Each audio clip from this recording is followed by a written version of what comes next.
phase, which is since 2014, we've been using every overt and covert technique available to us.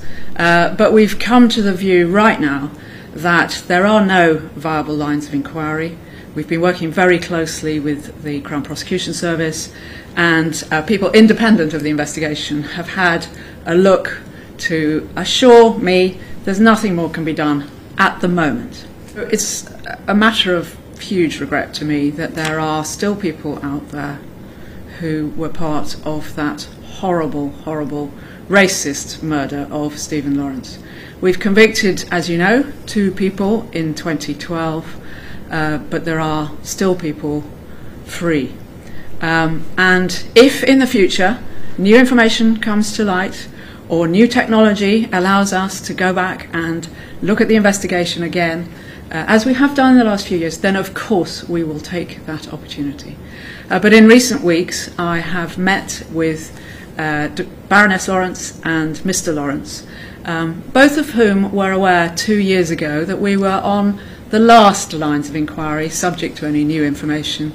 And we had a good and comprehensive meeting telling them each about what we have been doing over the last few years and the point that we've now reached. We have been extraordinarily committed to this investigation. It's a set of investigations like no other in scale and complexity.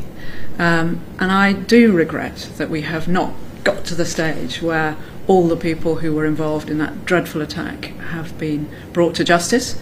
And I recognise that mistakes were made in the early days, and we've said so, I've said so, on a number of occasions. And so, of course, that is a matter of regret.